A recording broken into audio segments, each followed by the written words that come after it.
जैसे मैं नर्मदा परिक्रमा में था और मैं तिलकवाड़ा की तरफ जा रहा था, तो तिलकवाड़े की पहले मुझे ये एक आश्रम लगा। ये जो व्यक्ति है, इन्होंने ये बहुत बड़ा आश्रम चालू किया है। और जैसे हम उधर से गुज़र रहे थे तो उन्होंने हमें बुलाया, और बहुत बड़ा आश्रम है और उन्होंने करोड़ रुपए खर्च किए हैं ये आश्रम बनाने के लिए, ये जो सेवा देते हैं। तो जैसे हम इधर से जा रहे थे तो इन्होंने हमें बुलाया, और फिर उनसे उनके साथ बात कर रहे थे और ये सेवा दे रहे उधर नर्मदा परिक्रमा वासियों को, जो साधु संत जो लोग जाते हैं। तो उन्होंने वो सेवा करने के लिए ये आश्रम चालू किया है उधर लोगों के लिए। तो उन्होंने हमें चाय दी, और उधर जब हम बैठे थे तो उन्होंने चाय दी और कुछ खाने को भी दिया हमें। तो उनसे हमारी बात चल रही थी और बहुत कुछ सीखने को मिला जैसे हम उनसे बात कर रहे थे तब। तो आप भी ये वीडियो है ये लास्ट तक देखिए, क्योंकि इनके पास तो बहुत पैसे हैं। जैसे लोगों को लगता है कि जिन लोगों के पास पैसे नहीं रहते तो ये भ्रमंती करते हैं, सेवा देते हैं, ऐसा रहता है। लेकिन ऐसा कुछ नहीं, बहुत सारे करोड़पति भी लोग हैं जिन्हें एक्चुअली लाइफ क्या है, मतलब ज़िंदगी में जब हम आते तो क्या करते हैं। तो एक्चुअली हम कुछ साथ में तो लेकर जाते नहीं हैं, लेकिन उसका वो अर्थ समझने के लिए ये जो नर्मदा परिक्रमा है वो करनी चाहिए। और जब हम ये नर्मदा परिक्रमा करते हैं तभी ऐसे कुछ लोग हमें मिलते हैं जिनसे हमें एक्चुअली जो लाइफ के जो मीनिंग क्या है, ये धर्म का और ये स्पिरिचुअलिटी का ये अर्थ ऐसे समझ में आता है। तो आप ये ज़रूर ये पूरा वीडियो देखिए और मेरे चैनल को सब्सक्राइब भी कीजिए। जो आगे के वीडियोस है वो आप देख सकते हैं। नर्मदे हर होता है। हाँ। मौत नजदीक आता है, हर रोज मौत नजदीक आता है। कारण श्वास हर रोज लेते हैं तो कम होता है नहीं, तो मौत नजदीक आता है। એટલે એક શાયર ने कहा है कि जिंदगी ना रसनी पीवा मा करो जल्दी मरीज, जिंदगी ना रसनी पीवा मा करो जल्दी मरीज, मदिरा ओછી અને જામ ગળતું છે। આયુષ્ય ઓછું છે ને રોજ એક એક દાડો ગરાઈ જાય, એક એક દાડો પડી જાય, એક દાડો ઓછો થતો જાય। મદિરા ઓછી અને ગળતું જામ છે, જિંદગીના રસની પીવામાં કરું, એક એક ક્ષણનો સદુપયોગ કરી લો। બાકી એક ક્ષણ જેની પાછી આવવાની નથી, ગમે ત્યાં રૂપિયા આવે તો આવે પાછી ના, એક એક ક્ષણ બસ એક ગઈ એક ક્ષણ ગઈ એ પાછી ના આવે। મરી ગયા પછી કોઈ એવું કે મને એક મિનિટ જીવડાવો તો કોઈ જીવડાવે? કરોડ રૂપિયા આવે તોય ના જોડે, કારણ કે જેટલા શ્વાસ લેવાના એક બાકી હોય ને તો પાછળ ડાકવા એવું એક આવી જાય, એક બાકી હતું તે આવી ગયું। એટલે સદુપયોગ પેલા મનુષ્ય જન્મ બહુ કંઈક કર્મના પુણ્ય થાય ત્યારે મનુષ્ય જન્મ મળે, બાકી મનુષ્ય જન્મ એમને નથી મળતો। મનુષ્યની અંદર બધી જ તાકાત છે, વાઘને હું ઝેર કરી શકે કેટલી તાકાત છે, પણ પોતાના મનને ઝેર નહીં કરી શકતો। પોતાનું મન અને ઝેર કરે એ જીતી ગયો કહેવાય। આવું છે। બાકી બધું ખોટે ખોટું છે આ જગતની અંદર, કશું હાથું નથી। બ્રહ્મ સત્ય અને જગત મિથ્યા, અને ત્યાગથી શાંતિ મળે હંમેશા। ત્યાગા શાંતિ નિરંતરમ, તમે છોડી દો તો શાंति મળે, पकड़ी રાખो तो दुख થાય। जो बंदर आता है पहले बंदर थे तो बंदर को पकड़ने के छोटा सा घड़ा ला रखता है, इतना मुंह वाला, उसमें चना भरते हैं और चना की मुट्ठी बंदर उसमें भर दे, मुट्ठी आ जाए तो निकलती नहीं, वो मुट्ठी छोड़ दे तो निकल जाए, तो मुट्ठी छूटती नहीं है चना लेने के लिए। ऐसे तो वो पकड़ा जाता है, वो पकड़ा जाता है बंदर। चने की मुट्ठी जब छोड़ दे रही तो उसका हाथ निकल जाता है, पर चने की मुट्ठी छोड़ता नहीं और हाथ निकलता है, वो पकड़ा जाता है। वो छोड़ता ही नहीं है, छोड़ता नहीं, वो लिया पकड़ा तो छोड़ता नहीं है, छोड़ता नहीं तो हाथ में से गड़ा निकलता नहीं है, तो ये पकड़ा जाता है बंदर। इससे हम भी छोड़ते नहीं, पकड़ कर रखते हैं तो दुखी होते हैं। ये मेरा क्या तेरा है, तो आया तब कुछ लाया नहीं था, जाएगा तो कुछ नहीं ले जाएगा, तो यहाँ का यहाँ ही खर्चा अपने हाथ से कर ले।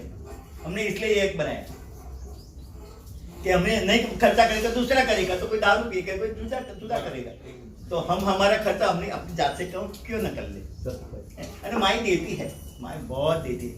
तुम अच्छे रास्ते पे खर्चा करते हैं तो माई देती है, चौकस देती, मेरा अनुभव। लोगों को विश्वास नहीं है भगवान पर, विश्वास नहीं है, भगवान पर विश्वास नहीं है, बस उस पर विश्वास नहीं है। अपना चलता है तब तक मैं करता हूँ मैं तो जब विश्वास कुछ में आ जाता है वो क्यों भगवान अब विश्वास नहीं, 101% का विश्वास होना चाहिए, 101% का विश्वास होना चाहिए, तब विश्वास होना चाहिए। आपको तो विश्वास है, इसकी वजह से तो आपने इतना बड़ा हमें आश्रम। तो बहुत विश्वास है क्योंकि वो ही चलाता है कि मैं आया था तब खाली हाथ आया था, जाऊंगा तो खाली हाथ जाऊंगा, तो मेरे हक में है, इतना तो मैं पैसा वापरू दूं नहीं।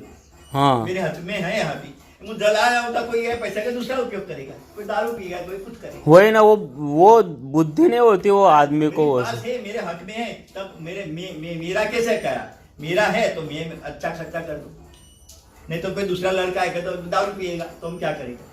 तो हमारा पैसा का हम सदुपयोग करके चला जाएंगे, तो भगवान पूछे कि तुमने दिया तो क्या किया। एक आदमी के पास 400 करोड़ रुपया थे, बहुत भिगा किया, और यमराजा आ गया, उसको अटैक आएगा तो यमराजा दिखाने लगा।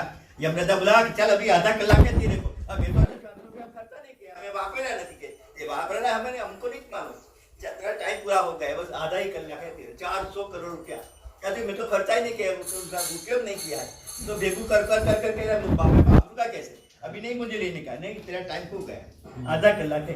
तो घबरा गए सबका, आधे कलाक में खर्चा किया, ये लाया कमाया क्या उसको करने, अच्छे रास्ते पे पहले से ही खर्चा करो, क्योंकि कब हमारा स्वास्थ्य फूट जाएगा हमें मालूम नहीं।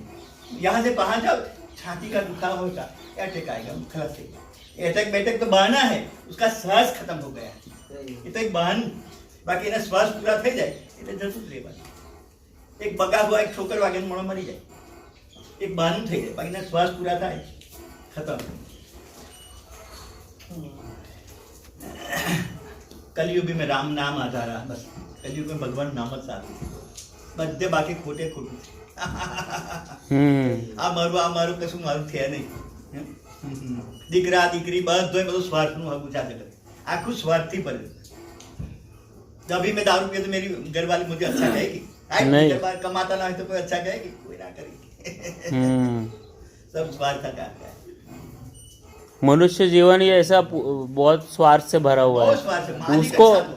उसको निकलने के लिए तो अध्यात्म और धर्म सब करना चाहिए, उससे बाहर निकलते। भगवान तुम्हारे पत वाला होय गमे एवा मोता भी और भगवान तुम्हारी हाथे रे। जैसे हम नर्मदा परिक्रमा करते हैं तो हमें भी आपके जैसे ये सत्संग होता है तो हमें भी फिर पता चलता है, फिर कोई लोग सेवा करते हैं बाद में, उनमें परिवर्तन हो जाता है। तो वही तो है, इसमें परिवर्तन होना चाहिए हर एक इसमें व्यक्ति में। जनक राजा को एक दिन सपना आ गया, जनक राजा राम का ससुरा, उसको सपना आ गया, सपने में वो भिखारी थे, तो ये भिखारी अपने कटोरा लेकर भीख मांगते थे जनक राजा स्वप्ने में। तो एक आदमी ने बोला कैसे नंगा तगड़ा है और भीख मांगता है, सर इधर आ, 2 तमाचा तुझे लगा दूंगे। एक तमाचा लगा दिया और जनक राजा सचमुच बापरे बोल गया। तो बापरे बोल गया तो क्या हुआ, तो यहाँ से ले बेटा, ये यहाँ से भाग गया, तो उसकी रानी को बोला कि रानी उठ जाते तो बढ़िया सपना आ गया, तो भिखारी आ गया। एक दिन तमाचा लगा तो मेरा परचून थोड़ा था बट कटोरे में वो गिर गया। ऐसा मस्त सुबह में पंडित को कोई इकट्ठा किया और बोला कि यार मुझे ऐसा क्यों सपना आया, मैं भिखारी था, इतना बड़ा साम्राज्य है मेरा। तो सभी ने कहा तो सपना ही होता है, ऐसा जैसा कुछ लगा दिया, ठंडा पड़ जाए तो भगवान मैं तो अभी पी थोड़ा देना, बस बस बस बस बस। ये सब तो चमार है तुम्हारे राज्य में, वो मेरा शरीर को देखते हंसते हैं, अष्टावक्र ऐसा तैसा इसलिए, पर मेरे इसका ज्ञान कितना है उसको मालूम नहीं। अष्टावक्र के तुमको रात को सपना आया नहीं, वो तो सपना था, पर ये भी अभी चल रहा है, वो भी सपना है, ये सच नहीं है। ये भी सपना ही चल रहा है, 50 साल का सपना, 60 साल, ये तो सपना है, ये सच नहीं है, ये भी सच, ये भी झूठ है। ये भी एक सपना, ये मोह माया है सब, ये सब मोह माया, ये सपना, ये सपने में तुम जाग जाओगे तो तुम्हारा जन्म का फेरा अच्छा हो जाएगा। ये सपने में जागना है, ये भी सपना चल रहा है, ये सच नहीं है, सब झूठ है, सब दिखावा है। हाँ ये दिखावा है, तो सपना में तुम जाग जाओगे, तुमको आध्यात्मिक ज्ञान हो जाए तब तो जाग जाओगे। ऐसा कहा कि तुम कब जाओगे कि तुम्हारा अंदर से परिवर्तन हो जाएगा। आत्म तत्व चिन्हो नहीं ત્યાં સુધી साधना सर्व झूठी। તમે आत्मा को नहीं पहचान सको तब तो कि सब भी साधना तुम्हारी व्यर्थ। आत्मा को पहचान लो तो पंच तत्वों का शरीर है, 5 तत्वों में मिल जाएगा। आत्मा तो अमर है, उसको क्या तो दूसरा खोजिया लगा देगा, दूसरा वस्त्र लगा दे, ऐसी बात। बाकी ये तो सब झूठ है। विक्रम राजा जनक राजा ने कहा तो ये भी सब झूठ है, ये सपना है, ये सपना है, ये तो छोटा सपना था, अब बड़ा सपना है, बस कोई फर्क नहीं। बाकी मेरा कुछ मेरा नहीं है, सब स्वार्थ का संसार है, सब स्वार्थ। कोई पत वाले को प्रेम करता है, इसको पत क्या है गंदा, तो उसको कोई प्रेम करता है? तो कोई प्रेम नहीं करता। एक पत वाली बाई थी जंगल के अंदर, वो वेश्या थी, पहले बहुत रूपारी थी, तो सब उसको बहुत प्यार करता था। पत हो गया, अपनी हाथ बजा, उम्र हो गई, उम्र गंदा की हो गई, दुर्गंध वाली होती, कोई प्रेम नहीं करता, जंगल में पड़ रहती थी। और वहां से एक ऋषि पसार हुआ, तो ऋषि बोला आई लव यू, तो मेरी सोचने लगे वो आई लव यू वाले, मैं तो गंदा थी, मेरे पास तू आ नहीं सकेगा, कितना बड़े दुर्गंध के, मैं तेरे शरीर को नहीं प्रेम करते हूँ, तो आत्मा को प्रेम करता हूँ, तो तेरा आत्मा तो अच्छा ही है, आत्मा तो बढ़िया, मैं तो शरीर, ये लोग तो सब शरीर को प्रेम करता है, अच्छा माले, ऐसा माल है, कैसा माल है, तो शरीर को प्रेम करता है, तो मैं तो तेरे आत्मा के प्रेम करता, आओ मेरे पास, ताकि मैं अभी यात्रा करके वापस आऊँ, तब तो तुम जिंदा रहो, तुम मर नहीं सकोगे। दूसरी आत्मा यात्रा करके वापस आए तो वो वहां ऐसी ही थी पड़ी थी, हाउ छिल्ली नाइट, छिल्ली छत पर मरने के लिए उसी ने कमल नल से पानी लिया, छठा तो रूप सुंदरी बन गई। ओहो, પછી तो गांव लोगों ने देखा तो बड़ा दौड़म दौड़ गया, फिर तो हारी दे गई, अच्छी हो गई, अच्छी हो गई। जय श्री कृष्ण, तुम सुख मेरे शरीर का चाहने वाला है, वो तो आत्मा को चाहने वाला है। ये शरीर तो पंचदूत और बस जल जाएगा। कोई बोलता है कि 2 दिन रहने तो मुझे बहुत प्रेम था, बड़ा हुआ कोई रहता रखता है, एक रात नहीं रखेंगे, मुझे बहुत प्रेम था। प्रेम किसको था? तुझे श्वास चलता है उसके लिए प्रेम है, तुम कमाते हैं इसलिए प्रेम है, मर जाओगे, निकालो निकालो निकालो, उतावर करो, कुछ काम करने ही है ना, वो फिर वो काम करते थे, अच्छा लगता है, पैसा कमाते अच्छा लगता है, निकाल 1 कलाक नहीं रखने देता, जल्दी करो। अले 50 वर्ष साथ तुम्हारी रहा, तुमको मेहनत किया, तुमको पाला, नहीं कलाक रखने में उतावर कर